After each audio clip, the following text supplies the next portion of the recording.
জনাব আকবরের আত্মমর্যাদা রক্ষার জন্য, স্বাভিমান রক্ষার জন্য, জনাব আকবরের সম্মান রক্ষার জন্য সবাই মিলে হাতের ছবিতে ভোট দিয়ে বন্দিয়া থেকে কংগ্রেসকে জিতিয়ে পাঠাবেন, এই নিবেদন আমার আছে। শ্রদ্ধেয় জনসাধারণ, আমি 8 বছর এমএলএ ছিলাম, 5 বছর এমপি ছিলাম। এমএলএ অবশ্য পাশের জড়িয়া সমষ্টির ছিলাম, যেখানে আমি বেকির উপর দলং বানাইছি, যেখানে মানসের উপর দলং বানাইছি, কলগাছিয়ায় 200 বিছনার হসপিটাল বানাইছি, যেখানে আমি স্টেডিয়াম বানাইছি, সপুরে মডেল স্কুল বানাইছি। এখানকার যিনি প্রাক্তন বিধায়ক, উনি কিছু রাস্তাঘাট করছেন, কিন্তু উনি স্বভাব হলো আমাদের এমপি সাহেব সুন্দরভাবে বলবেন, আমি বেশি বলবো না, যেখানে খান সেখানে উনি শেষ কামটাও করেন, আমি মুগ্ধা বলবো না। কয়েকটা রাস্তাঘাট করছেন, কিন্তু বড় হসপিটাল করতে পারেন নাই। মন্দিয়া হসপিটাল যেমন আছে তেমনই আছে, 15 বছরে একটা বিছনা বাড়ে নাই। আমি আমাদের নেতাগণকে বলতেছি, যখন সরকার হবে এমপি সাহেব এবং প্রতাপগুরি সাহেব আপনাদের থেকে সাহায্য চাইব, যাতে মন্দিয়া হসপিটালে সিজারিং ডেলিভারি হয়, মন্দিয়া হসপিটালে যাতে ছোটখাটো অপারেশন হয়, আপনাদের কাছ থেকে আমি সাহায্য চাইব। আব্দুল খালেক জিন্দাবাদ, আব্দুল খালেক জিন্দাবাদ। মন্দিয়া দলং যেটা ফখরুদ্দিন সাহেবের আমলে হয়েছিল, শেরমান সাহেব ফখরুদ্দিন সাহেবকেও সমালোচনা করতে ছাড়েন নাই। যিনি রাষ্ট্রপতি ছিলেন, যিনি এমএলএ ছিলেন, যিনি এমপি ছিলেন, আসামের মন্ত্রী ছিলেন, ভারতের মন্ত্রী ছিলেন, 50 বছর আগে মারা গেছেন, তাকেও সমালোচনা করতে ছাড়েন নাই। কিন্তু নিজে এই দলংটা বড় করতে পারেন নাই। দলঙে 2 ঘন্টা থাকা লাগে না 3 ঘন্টা থাকতে লাগে। আমি আমাদের শ্রদ্ধেয় নেতা রকিবুল হোসেন সাহেব, যিনি এমপি হয়ে আছেন, ওনার থেকেও সাহায্য চাইব, কারণ উনিও উন্নয়নের মানুষ। ওনার সাহায্যে আমাদের সরকার হলে এই দলংকে অবশ্যই আমরা মিনিমাম 2 লেনে আমরা রূপান্তরিত করব। তৌজি বাট্টার সমস্যা আছে আমাদের এখানে, পুরোনা জনিয়ায় কম আছে, কিন্তু পুরোনা বাগবরে বেশি সমস্যা আছে।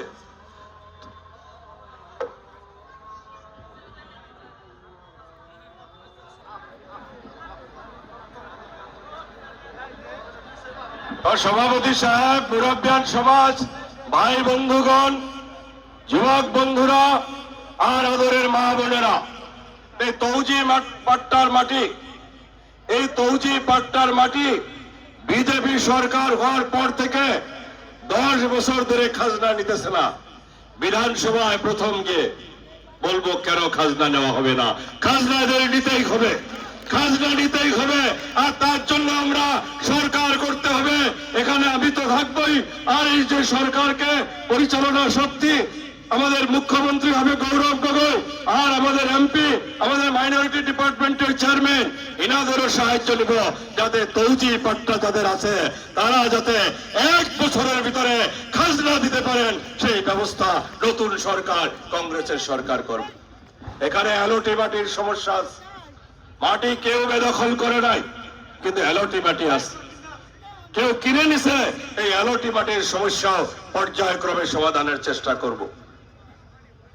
আর আমি রকিবুল হোসেন সাহেবকে ধন্যবাদ জানাবো।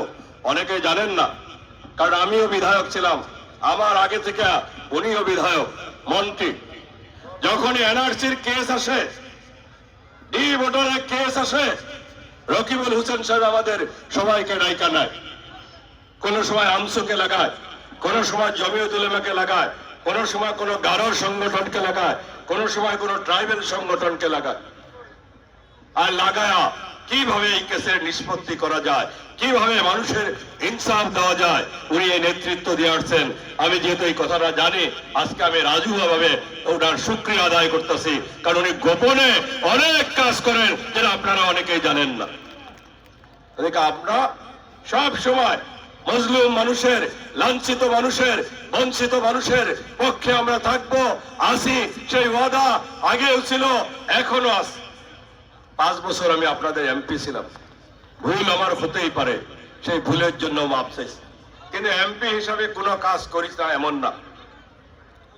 আসামের ভিতরে ভারতের প্রথম যেটি মাল্টি মডেল লজিস্টিক পার্ক, যোগী খোপা, আমি এমপি থাকতে আমার কার্যকালে শুরু হয়েছিল দেশের ভিতরে প্রথম মাল্টি মডেল লজিস্টিক পার্ক, যেখানে হাই রোডের কানেকশন, যেখানে রেলের কানেকশন, যেখানে ভবিষ্যতে বিমানবন্দর হবে, ভারত, ভুটান এবং বাংলাদেশের আন্তর্জাতিক বাণিজ্য কেন্দ্র হবে, আর যেখানে হাজার হাজার যুবক যুবতী রোজগার পাবে।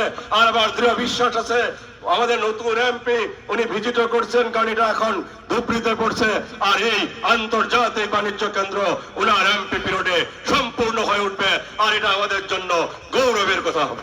আব্দুল খালেক জিন্দাবাদ, জিন্দাবাদ জিন্দাবাদ ইমরান গিরি জিন্দাবাদ।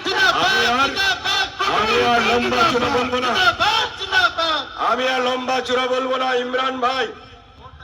ইমরান ভাই যিনি ভারতবর্ষের, আমি শুধু সংখ্যালঘু বলবো না, मैं ये नहीं कहेंगे सिर्फ अल्पसंख्यक की आवाज है, जितना मजलूम लोग है, जितना लांछित जनता है, जितना वंचित जनता है, सबके आवाज संसद में उठाते हैं। कोने कोने के हिंदुस्तान के कोने कोने के जहाँ ही अत्याचार होते हैं, जहाँ जुल्म होते हैं, वहाँ इमरान भाई आवाज उठाते हैं। वो इमरान भाई भी आया जो असम के जनता के आवाज संसद में उठाया, सरकार को हिला दिया। मैं आगे भी उम्मीद करेंगे जब हमारा ऊपर अत्याचार होगा, ये शेर जो शायर भी है, शेर भी है, इमरान भाई हमारा आवाज, असम के जनता के आवाज, मुस्लिम जनता की आवाज संसद में उठाते रहेगा, और जब सरकार बनेगा हमें मदद भी करते रहेगा, ये उम्मीद हम जरूर करेंगे। আমি আর বেশি বলবো না, শেষে আমি এটা বলবো, আজকের এই ভিড়, আজকের এই জমায়েত প্রমাণ করতেছে যে আপনারা মন্দিয়া থেকে কংগ্রেস, সিপিএম, রাইজোর দল, জাতীয় পরিষদের প্রার্থীকে, সমর্থিত প্রার্থী, বিরোধী ঐক্য মঞ্চের প্রার্থীকে জয়ী করবেন। যখন জিতাবানি কৃপণালি করবেন না। আপনারা এই সামনের 4 দিন এমন ভাবে মেহনত করেন যাতে আপনারা 9 তারিখের বিকালে বলতে পারেন মন্দিয়া থেকে কংগ্রেসের প্রার্থী, বিরোধী ঐক্য মঞ্চের প্রার্থী আসামের ভিতরে সবচেয়ে বেশি ভোটের ব্যবধানে জিতে গেছে। আব্দুল খালেক জিন্দাবাদ জিন্দাবাদ, জিন্দাবাদ, খালেক জিন্দাবাদ জিন্দাবাদ, জিন্দাবাদ। আপনাদের মহব্বত চাইছে, আপনাদের আদর চাইছে, আপনাদের ভালোবাসা চাইছে। অতীতে যেভাবে জনিয়ার মানুষের খিদমত করেছে, এখন এই সমষ্টি, এটা জনিয়া ও বাগবড় 26টি পঞ্চায়েতের 24টাই পুরোনো জনিয়া বাগবরের মানুষ। জনিয়ার মাথা, বাগবরের মাথা যখন সবসময় যাতে উঁচু হয়ে থাকে, বাগবরকে ভারতবর্ষ, আসামের পর্যটন মানচিত্রে অন্তর্ভুক্ত হতে হবে।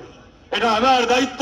যখন সরকার হবে, বাগবরে পর্যটক আসবে, সেখানে রোজগারের সৃষ্টি হবে, ফুলেরা চেতনায় পর্যটক আসবে, সেখানে আমাদের অনেক জায়গার ভিড় হবে। হাদিরা চকে যত মান আহমর একযুক্ত হয়েছিল, আমার রকিবুল হুসেন ডাঙৰীয়া পৰ্যটন মন্ত্ৰী আছিলে, আৰু ভৱিষ্যতেও কাৰণ ভাৰত চৰকাৰে তেখেতৰ কথা শুনিব, তাত তেখেতে যুঁজিব, ইয়াত মই যুঁজিম। হাদিৰা চকী, আমাৰ এই হাদিৰা চকীৰ ৰণৰ স্মৃতি তাৰ সংৰক্ষিত হ'ব লাগিব। বাগবৰ, ফুলৰা, চতলা অসমৰ পৰ্যটন মানচিত্ৰত অন্তৰ্ভুক্ত হ'ব লাগিব। তাৰ কাৰণে কাম কৰিম। আমাদের মহব্বত দিবেন, ভালোবাসা দিবেন, আমরাও খিদমত করব। এতটুকু বলে সবাইকে সালাম, নমস্কার, কৃতজ্ঞতা জানিয়ে, কারণ বসার ভালো ব্যবস্থা আমরা করতে পারি নাই, আনার ভালো ব্যবস্থা করতে পারি নাই, আপনাদের সবাইকে কৃতজ্ঞতা জানিয়ে আমি আমার বক্তব্য শেষ করছি। সবাই একবার বলি, কংগ্রেস জিন্দাবাদ, জিন্দাবাদ, জিন্দাবাদ, কংগ্রেস জিন্দাবাদ, সোনিয়া গান্ধী জিন্দাবাদ, জিন্দাবাদ, জিন্দাবাদ, রাহুল গান্ধী জিন্দাবাদ, জিন্দাবাদ, প্রিয়াঙ্কা গান্ধী জিন্দাবাদ, জিন্দাবাদ, গৌরব গগৈ জিন্দাবাদ, জিন্দাবাদ, রমেশ শইকীয়া জিন্দাবাদ, জিন্দাবাদ, ইমরান পটভকরি জিন্দাবাদ, জিন্দাবাদ, রফিকুল হোসেন জিন্দাবাদ, জিন্দাবাদ, ধন্যবাদ। জয় হিন্দ, জয় হিন্দ।